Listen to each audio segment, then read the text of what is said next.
Oral language modifier. So as you know, this is for candidates with very substantial long-term impairment, which results in a score of 69 or less for reading comprehension or vocabulary. In all cases, as I've said, including candidates with a hearing impairment or those who are deaf. Last year, we were told that any assessments in Section C could actually be completed by a qualified teacher of the deaf, just in the case of an oral language modifier. A teacher of the deaf couldn't carry out assessments for a student to have a reader or a scribe, but they can just in the case of an oral language modifier.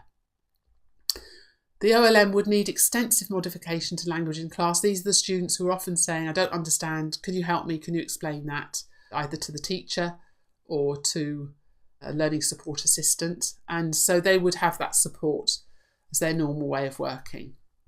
We're told that an OLM is an adjustment of the very last resort, only when all other arrangements have been considered and found unsuitable or unworkable. Again, everything will go through to the awarding body. Oral language modifiers, of course, must have a good knowledge of the subject and technical terms. What they're doing is actually rewording the carrier language of the paper. You can't change subject-specific language and technical language, but you can change the carrier language. So, of course, they're going to need a good knowledge of the subject. This year, the requirement to have a level 3 qualification in English language or classics has been removed, but there is a stress that we must make sure that OLMs have a good working knowledge of grammatical structures, and of course they need to be known to the candidate. We're told this year that OLMs must have successfully completed accredited training. You cannot go into this without having successfully passed accredited training, and you actually need to note that on the cover sheet. Teachers of the deaf won't need further training. They will already have been trained in modification as part of their qualification, and the JCQ inspector will ask to see evidence of the OLM's accreditation. So you must make sure that that's on file. Options for training. There's face-to-face training offered by the Chartered Institute of Education and Assessors. We do an online accredited training course in partnership with the CIEA. So have a look at our website or email us for that. If you are interested in the CIEA face-to-face training, do email this address, and they also can arrange training for a group of people. We are now starting to run a face-to-face version of our oral language modifier training in London each year. So again, please contact us if you would like information about that. It's just a one-day course with some tasks that you need to carry out afterwards. So the last group of arrangements are those that are allowed if they're the normal way of working and the candidate has a long-term impairment. So these are arrangements that you can allow within the centre without asking for permission. You don't need any prior approval through EAA2. And there's a whole range of these different arrangements. Amplification equipment for a student with a hearing impairment, braillers, electronic and optical magnifiers, closed-circuit TV and OCR scanners, colour naming for colour-blind candidates, coloured overlays, reading rulers, virtual overlays. New this year in this section is the coloured enlarged papers, because we can use the PDF. We used to have to ask for permission to open early in order to make those papers, but now permission comes with having the PDF. Low vision aids, magnifiers, separate invigilation within the centre, sign language interpreter, prompter, read aloud and the reading pen, word processor and bilingual dictionary.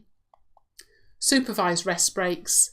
Transcript is not available anymore. I'll explain that in a moment. Braille transcript, of course, is still available, and a live speaker. And we're asked, please don't select other. As you've seen, other on access arrangement online means it's such an extreme arrangement that the awarding body needs to make an individual decision. They don't need to make an individual decision about rest breaks, for example. Much of the information and the guidance about these arrangements is in the ICE booklet, the instructions for conducting exams, and there's a link there for this document. Here it is. You will have been sent a copy of this when you receive the JCQ regulations. That's mailed out to centres in September each year. Separate invigilation in the centre. This is available for candidates who have a long-term medical condition or social, mental and emotional needs, those kind of difficulties, whose difficulties are established within the centre. So this is the students who cannot cope with being in the main exam hall and need to be invigilated separately. They need to be known to the tutor, head of year, SENCO, senior pastoral staff, and these are students who normally work this way in internal school tests and mock exams. Now this might all sound a bit draconian just to be in a separate room, when actually if we had 100 separate rooms and 100 students, ideally we'd have all students sitting separately. They'd have to have their own invigilators. The reason that this is so strict is that there's been an increase in the number of students asking for separate invigilation to sit their exams in a separate room, and the awarding bodies have given us this information to refer perhaps parents or students to point out that actually there's got to be a history of need and the student needs to be vulnerable, and that needs to be known in the centre. Having said all of that, if you have a student who comes to you just before the exam season asking for a separate invigilation and you feel that it's a genuine case, perhaps only something that's just come to light, or perhaps something that's been hidden, been known about but's hidden, and this increased stress of exams has raised the issue again, you are perfectly within your rights to separate them from other students and invigilate them separately. This is really for us to refer to if we feel that there's an inappropriate request for separate invigilation. A sign language interpreter, of course, where SLI is the normal way of working, a sign language interpreter can sign questions in British or Irish sign languages because they're official UK languages. These can't be used in English papers or modern foreign languages because, of course, whilst they are UK languages, they're different. They're not English, so therefore in the English reading papers, you can't use sign language. The interpretation would be carried out by a communication support worker, a sign language interpreter, a teaching assistant or a teacher of the deaf, obviously, who are qualified in signing. So the sign language interpreter must be proficient in the use of the candidate's sign language at a level appropriate for the exam. Of course, that's pretty obvious, I guess. Sign interpretation can't be checked. Therefore, great care has to be taken not to either advantage the candidate by telling them too much or disadvantage them by producing a poor interpretation. Of course, the student can ask you to reinterpret if they didn't get what you were saying the first time. We're encouraged this year to consider videoing the interpretation for that reason, so that it can be checked afterwards. So read aloud is an option for candidates who are not permitted a reader and benefit from hearing themselves read aloud. So these are the students whose scores aren't low enough to have a reader, but nevertheless they do struggle with reading, and you can show that when they listen to themselves read aloud, they can read better. I completely get this. If I'm reading a difficult text, I find myself sub-vocalising, and I can concentrate better if I do that. Teachers would recommend reading aloud, and of course some of these students have difficulty with reading accuracy or need occasional words and phrases read, and under the reading aloud regulations you can have an exam reading pen.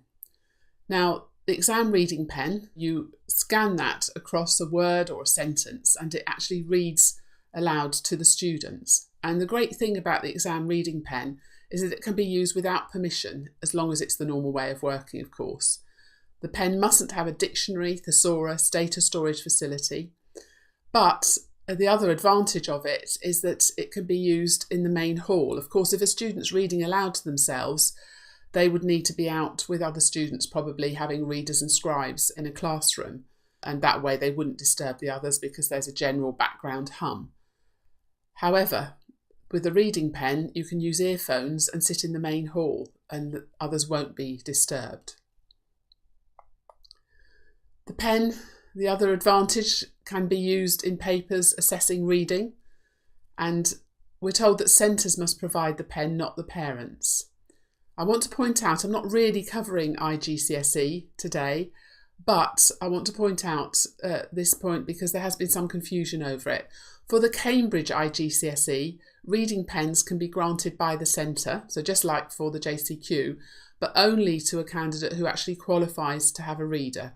So the student does have to have that below average score in order to be able to use a reading pen in the Cambridge IGCSE.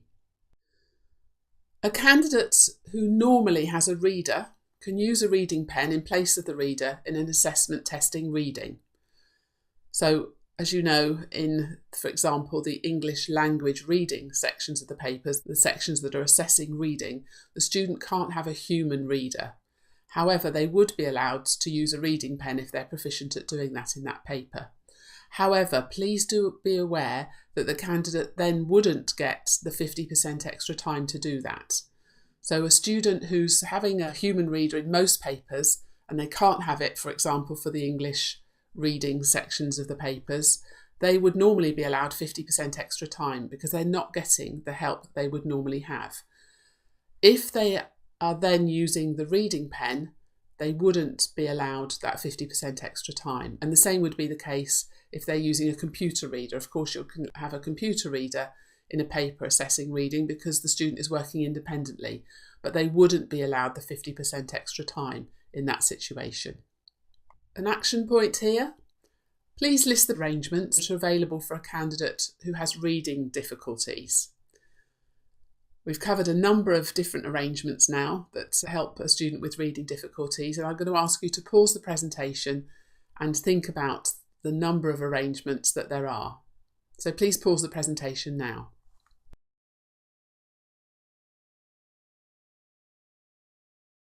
So here's the list. I think I've covered everything. There's the option to have a reader or a computer reader.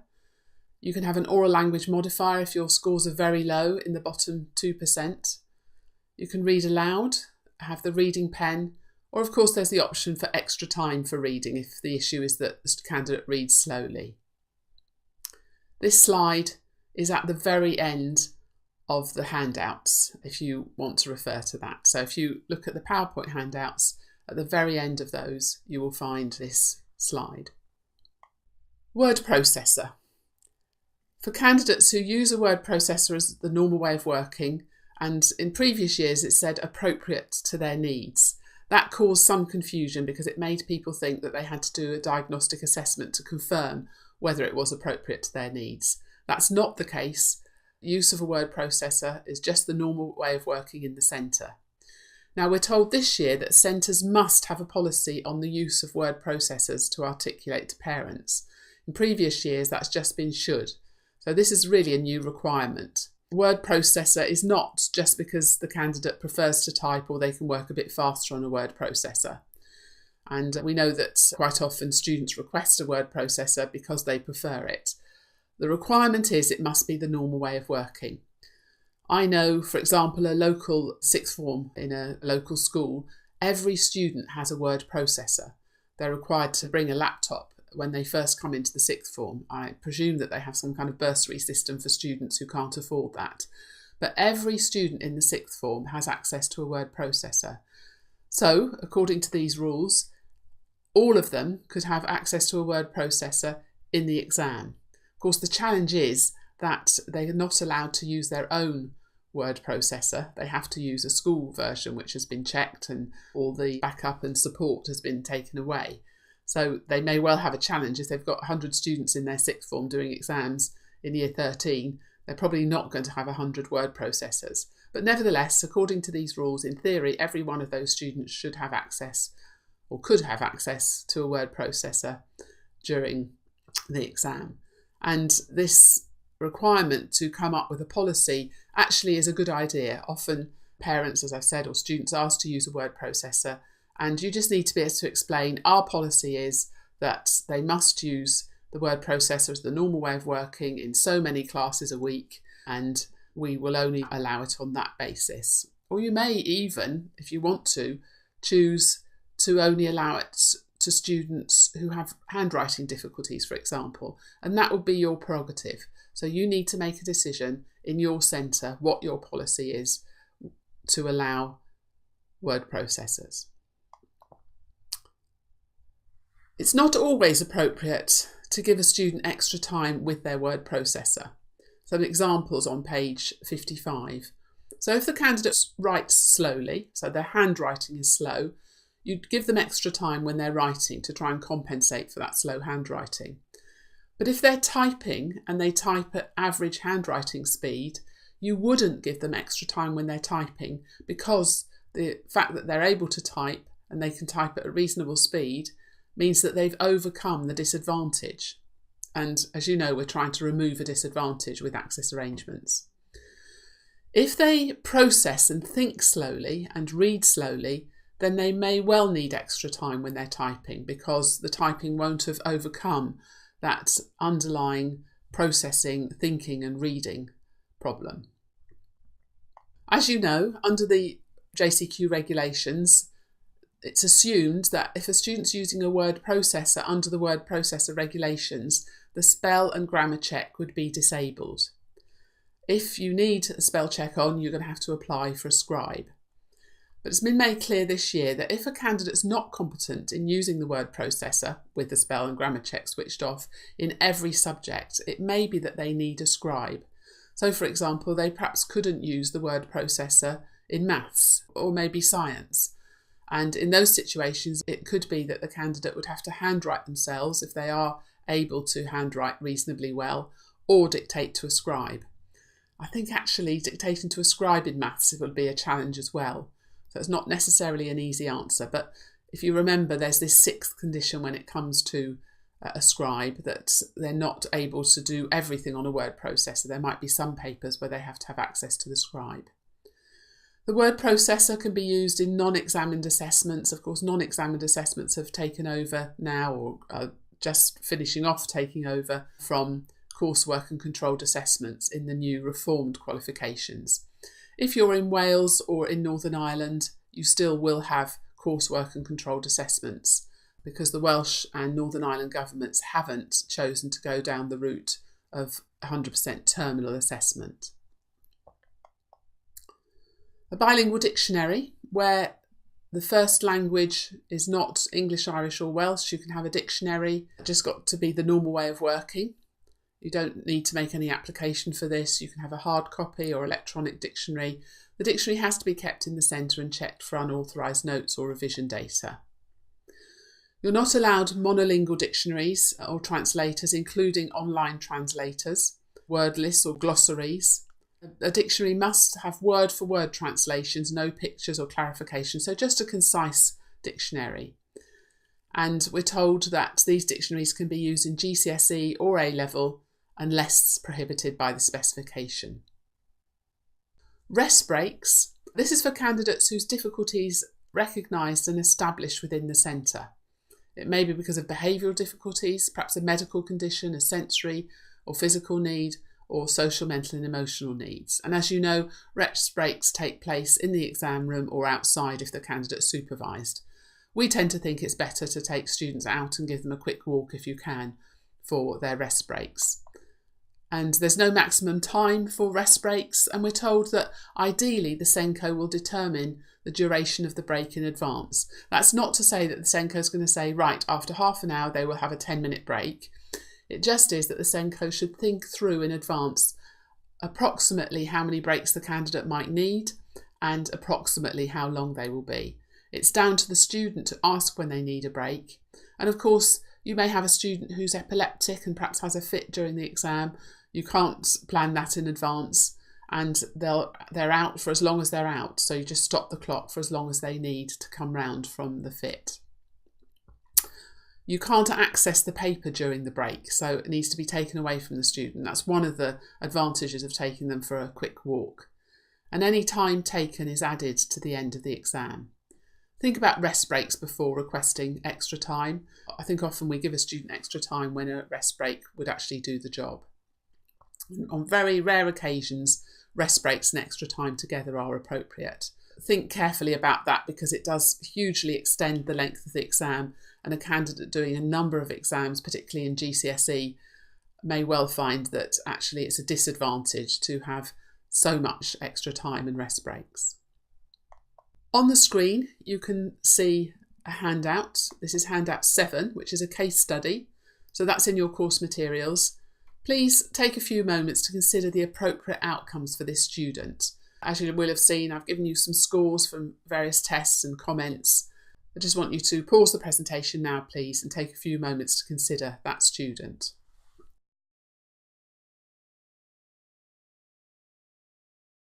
You may have noticed that there's a link at the bottom of that document which shows you where you can find the suggested outcomes for that candidate on our website. So please do access that if you're interested. A transcript is no longer available. Candidates with illegible writing should use a word processor or a scribe. Candidates must be reminded that they're responsible for producing legible writing.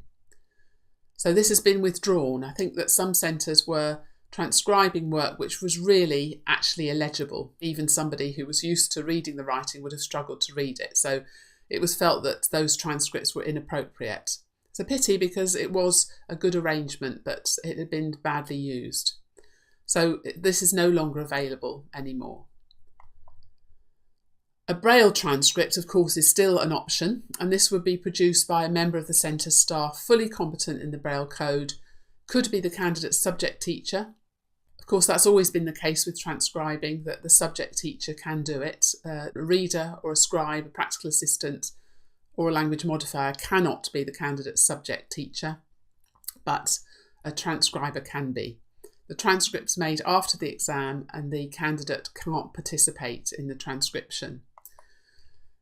The Braille transcript must be an exact copy of the candidate's Braille script. You don't insert or omit any words, alter word order, correct any spelling errors or technical terms. You literally do it letter by letter. You need to make sure that you're not delaying the dispatch of other scripts because of the transcript. Someone needs to be set up to make the transcript pretty much as soon as the exam finishes. And you need to complete the Braille transcript cover sheet. There is the option to use a live speaker for pre-recorded exam components. You'd obviously start by amplifying a listening exam on CD or tape, and that may well work for many students with a hearing impairment. If it doesn't, there is the option to order a transcript of the test for lip or speech reading or cued speech. Sounds that could be confused, you can finger spell or you could cue those sounds to the student. You could show a card with the correct letter on it, or you could write the letter on the board. So very often initial sounds perhaps can be confused, and that might be helpful to give the student the extra cue as to what that sound was. You may well want to consult a teacher of the deaf for advice on this. The live speaker is working with a maximum of 6 candidates, and you're allowed to access the CD 60 minutes early in order to prepare. If longer is needed, you can delay the start of the exam and supervise candidates. If 2 or more characters are involved in the passage, then ideally you would provide a live speaker for each role, or make very clear who's actually speaking, perhaps by holding up the name of the person speaking or wearing a different hat or something. Let me explain this. So if you're driving along in your car and you're listening to the radio, a play on the radio, because you can hear, you will be able to tell which character is speaking. Of course, a student who's deaf wouldn't have that advantage. So we need to help them to know exactly who is speaking. And the best way, of course, of doing that is to have separate live speakers that the student can see. If you can't do that, then hold up a card showing the name of the speaker or the role of the speaker. And of course, you're allowed to repeat if necessary. You may well need 25% extra time to do that. Early opening, you're allowed to open an hour early before the published start time as part of the approval notice. So when you get an approval for OLN or for computer reader using the non-interactive PDF, you will get a note saying that you can open an hour early in order to prepare. Centres are also permitted to open an hour early for sign language interpreter and live speaker. Now those last 2 you're not applying for, so you're not going to get an application approved notice, but it is inherent in having a live speaker or sign language interpreter that you can open an hour early. You can open 90 minutes early for scanning for a computer reader if a PDF has not been ordered. You can use the hard copy paper to scan that in. The student can use that. Ideally, really, you're using a non-interactive PDF, but if for some reason you haven't been able to get hold of that, you can scan. You can use that time to photocopy, to a high standard of course, to enlarge a paper, to put the exam on coloured paper, or to produce single-sided print that some students might need. There's also the option to use the non-interactive PDF to produce the enlarged paper or the coloured paper. And that's new this year. We're actually encouraged now to use the PDF to produce enlarged and coloured papers. And of course, there's also the alternative site option to actually open 90 minutes early and take the paper to another site. On the screen, you can find a document, how to apply for access arrangements. That's handout 8 in your course materials. Now in this document, I go through how to apply for other qualifications, those not listed in the JCQ list. I haven't been able to cover everything. There are literally hundreds of awarding bodies offering qualifications, but I hope I've been able to get information about most of them. So I've covered functional skills from some of the key awarding bodies, a very brief piece of information about applying for access arrangements for IGCSE, a pointer where to go to find information about the International Baccalaureate. So if you do other qualifications that are not listed on the front of the JCQ booklet and you're interested in finding out how to apply for access arrangements, then please do have a look at this document. So pause the presentation now.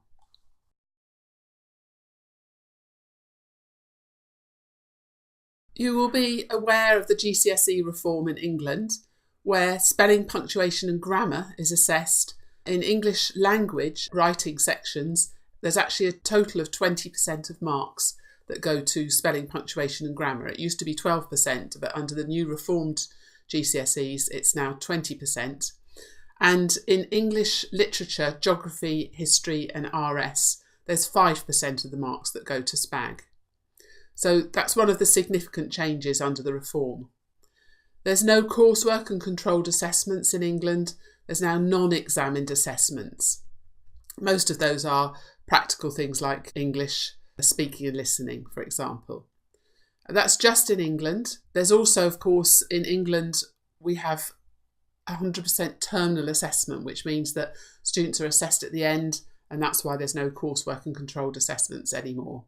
In Wales and Northern Ireland, the government decided to go ahead and keep the unitised linear assessment programme. So it means that students can continue to be assessed with modules, coursework, etc. throughout the qualification.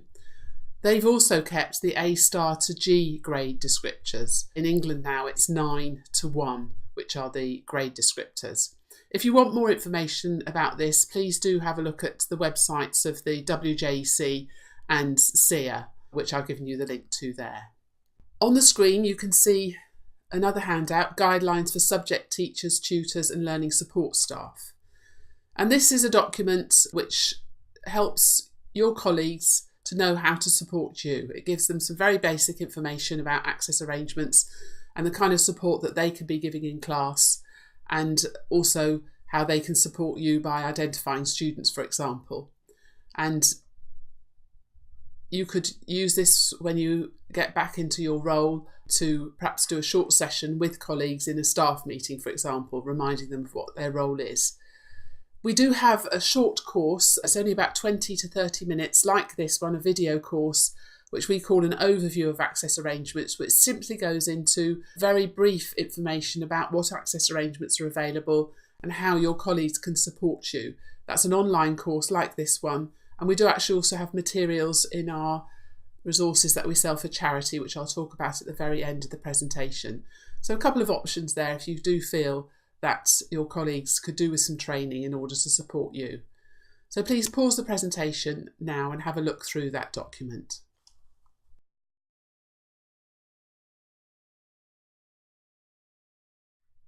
Another handout, this is a document from the JCQ where they have outlined the main changes. They haven't gone into as much detail as we have in this course, where we've literally covered every change in the regulations, but this is just an overview of the changes for this year, which you might find useful to refer to. So again, please pause the presentation and have a look at handout 10.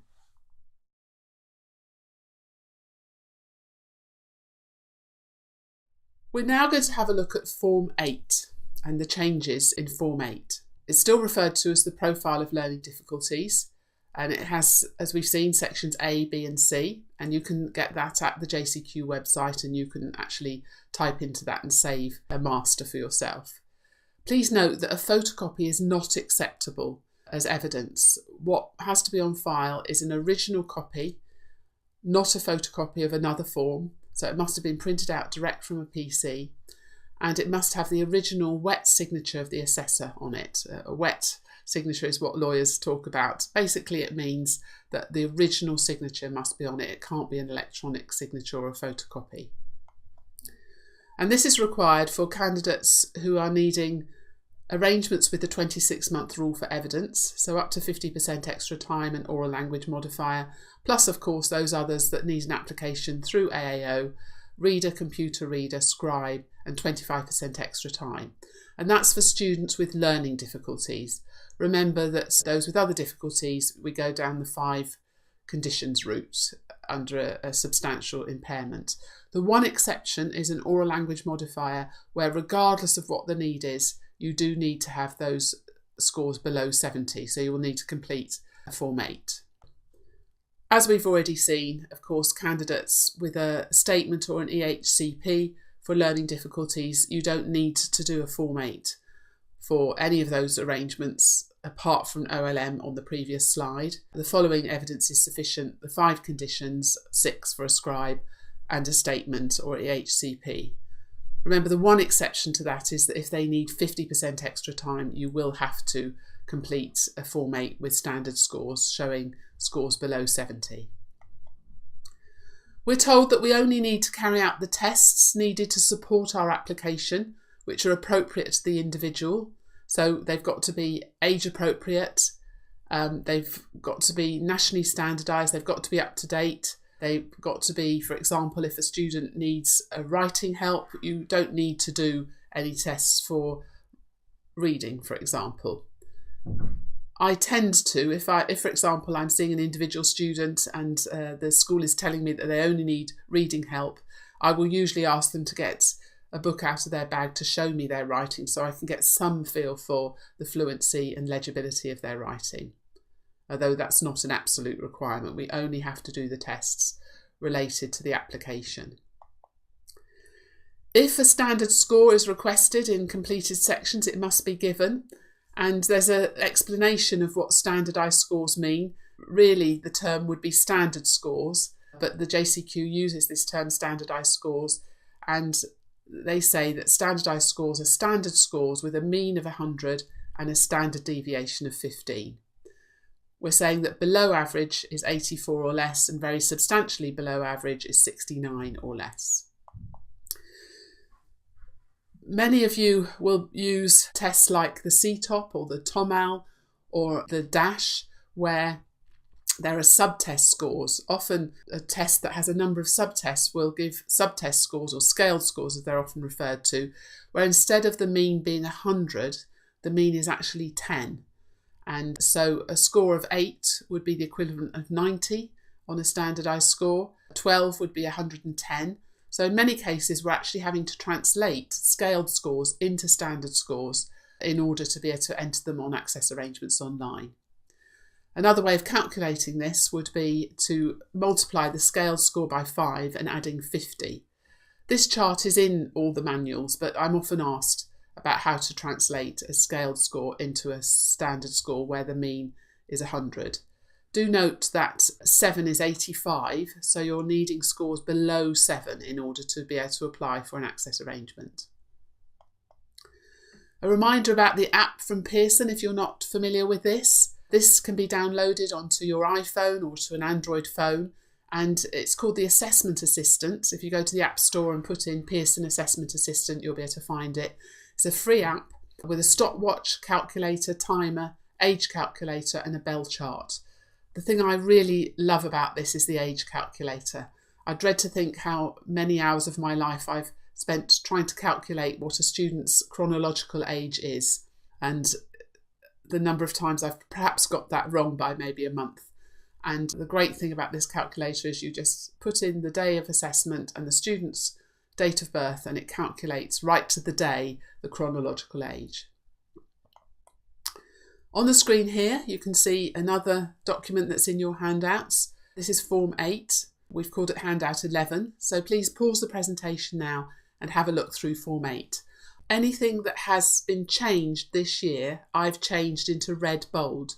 So you'll be able to see very easily what the changes are. So please pause the presentation now and have a look through that document.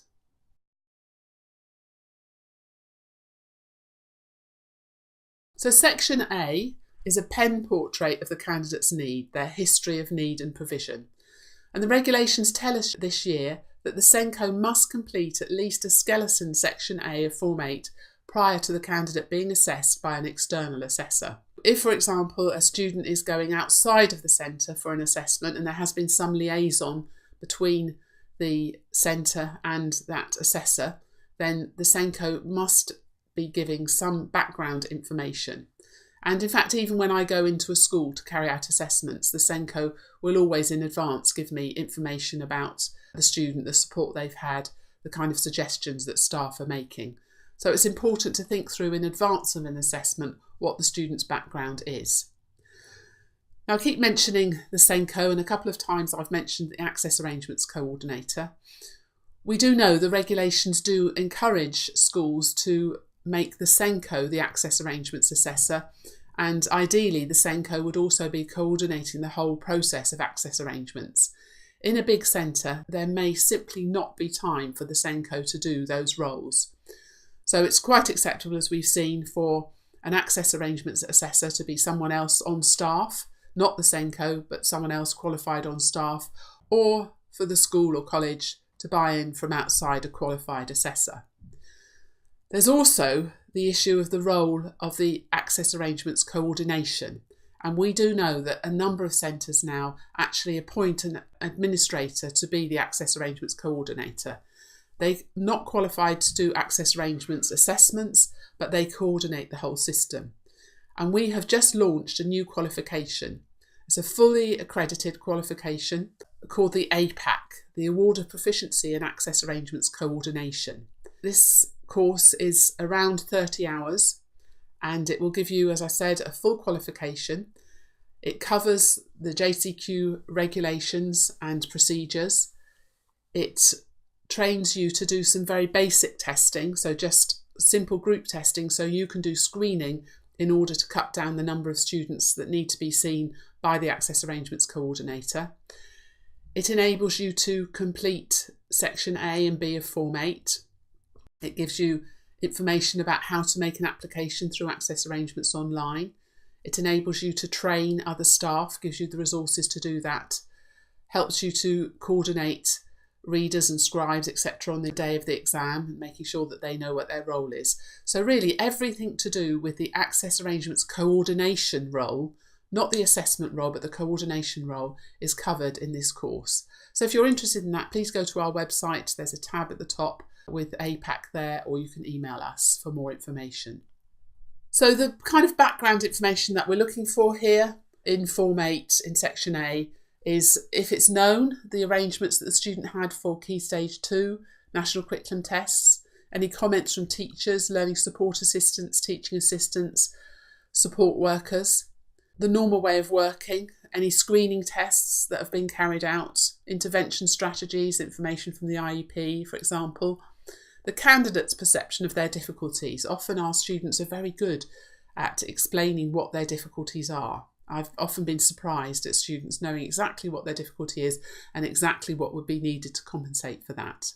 Any comments that are on reports or pupil tracking data, notes from phone calls. So for example, if there's a phone call between the secondary school and the FE college, then notes about that would be useful. And if you've got hold of a Form 8, perhaps just a photocopy from a previous centre, have that on file. On the screen here, you can see another handout. This is handout 12, which is a completed example of sections A and B of Form 8.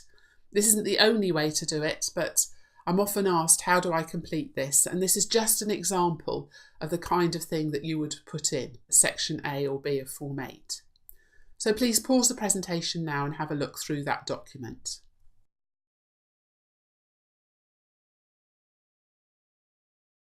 We're going to have a look now through the Form 8 and the changes.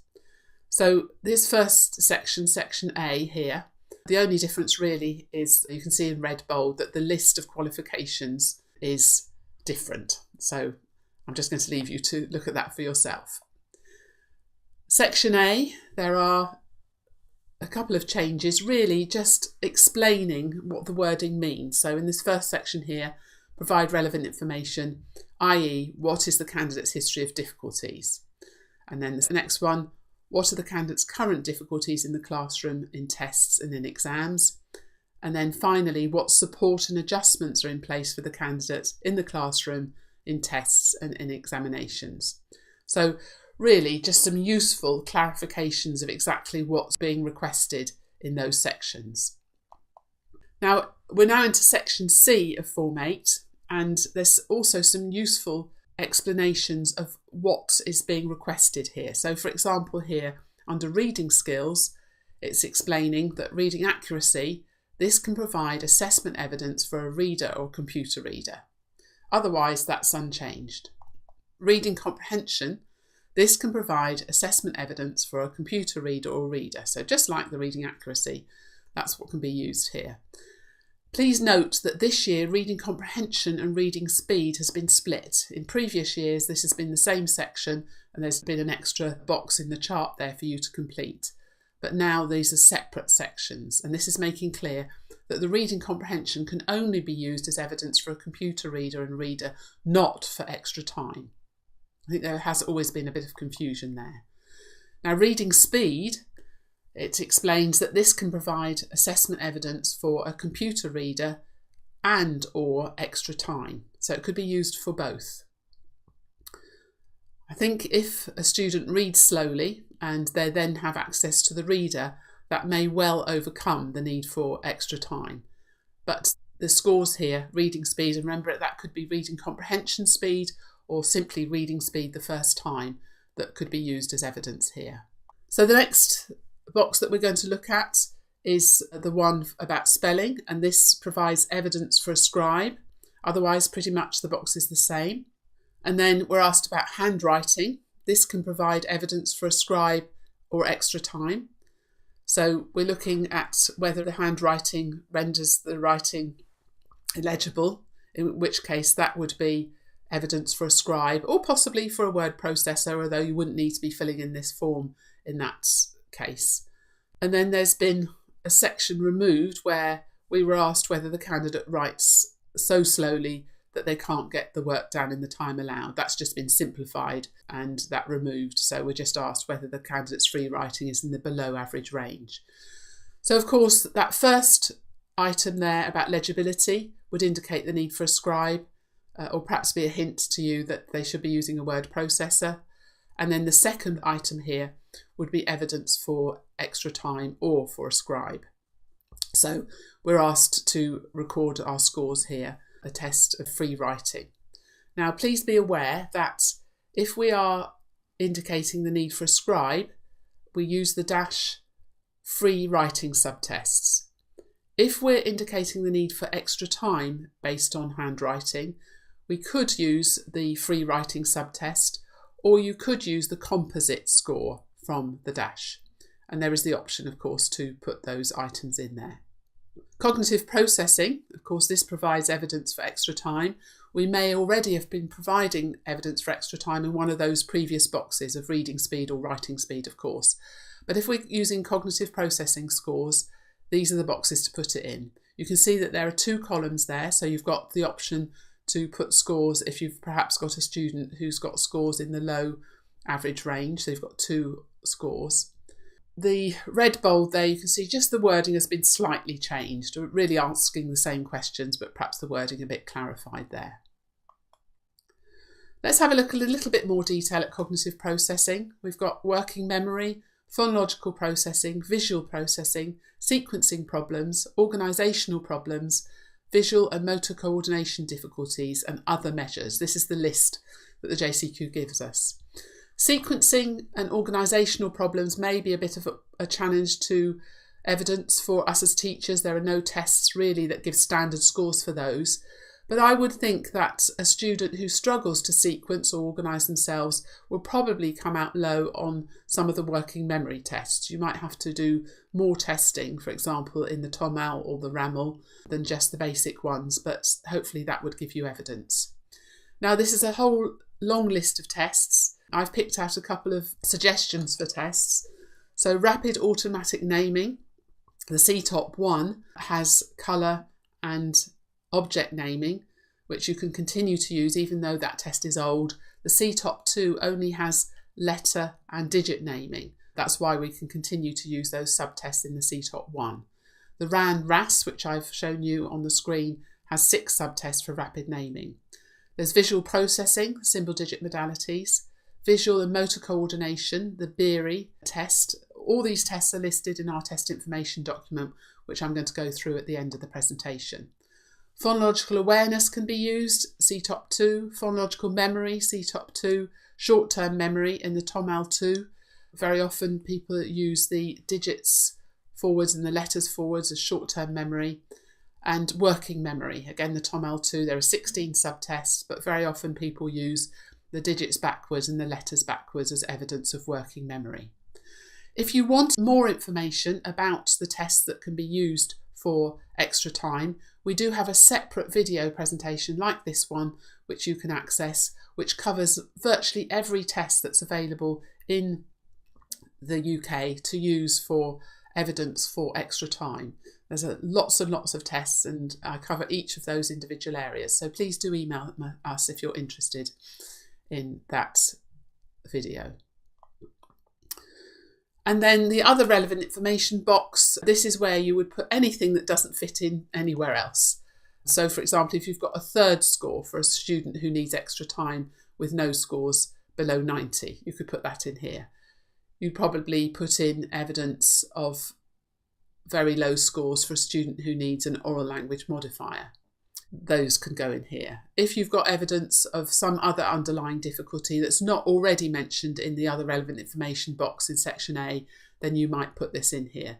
Please feel free to leave this blank. If there are no additional pieces of information to put in here, please feel free to leave this box blank. And then, of course, the final page where we're asked to explain what our qualifications are. There are no changes here apart from the date on the bottom. I'm now going to take a few moments to go through the resources that we have for sale. We sell these entirely for charity. I've mentioned them a few times throughout the presentation. So if you're already familiar with these, please feel free to leave it. But I will go through and explain what each resource is. You can access these resources through our website shop. So thank you very much for listening to the presentation, and I hope you found it useful. Thank you for your interest in our resources to support access arrangements for general qualifications. They're all based on the JCQ, the Joint Council for Qualifications regulations. We've produced these resources to make your life easier when you're processing access arrangements within your centre. Every penny that you contribute for these resources is passed on to charity. Please see our website for more information about the charities that we support. You should have a copy of the sheet that's shown on the screen now. If not, please go to our website homepage and you'll see a link to resources and you can download this sheet from there. So the first resource is our test information document. This document gives information on over 40 tests recommended for use in access arrangements assessments. Information about each test includes the name of the test, the supplier, the cost, a description of the test, and the age range that it covers, and suggestions on how to use the tests for access arrangements assessments. This comes as a PDF. On the screen you can see a sample of one of the sheets in this document. The second resource is our student record sheet. This is a form which you can record everything that you need to complete Form 8 as evidence for access arrangements. It's not an alternative to Form 8, but can be used in a student's file to keep a record of all their scores in one place, so you don't have to search through the file to find individual test papers. This document comes as a PDF. Document 3 allows you to record scores visually on a chart. Sometimes I assess students within a centre who don't actually need access arrangements, and it can be helpful to be able to show their scores on the chart for the school or college, because I won't need to complete Form 8. This Excel document comes as 3 separate spreadsheets. The first sheet, which you can see on the screen now, shows a list of commonly used tests in assessments for access arrangements. You can see a column here to record standardised scores, and then a visual representation of the scores over here. When you type a standardised score in the box, as I've done here, a cross automatically appears in the appropriate box here. The second sheet is left blank for you to enter the test that you use for access arrangements assessments. And the third sheet is designed for specialists who carry out full diagnostic assessments, for example for the disabled students allowance. In many ways this is similar to the previous 2 sheets. But as you can see, each cross is highlighted, and there's the option to continue the highlights to clearly show confidence intervals, as you can see on this sheet. The next resource is our Guidance for Candidates documents. These are notes explaining to candidates how each arrangement works during the exam. So, for example, you're having a reader and a scribe. This is how it will work on the day of the exam. The document is in Word, so you can adapt it for the way that you do things in your centres. Many centres give copies to candidates and also to their parents to keep them informed about the access arrangements that their son or daughter is having.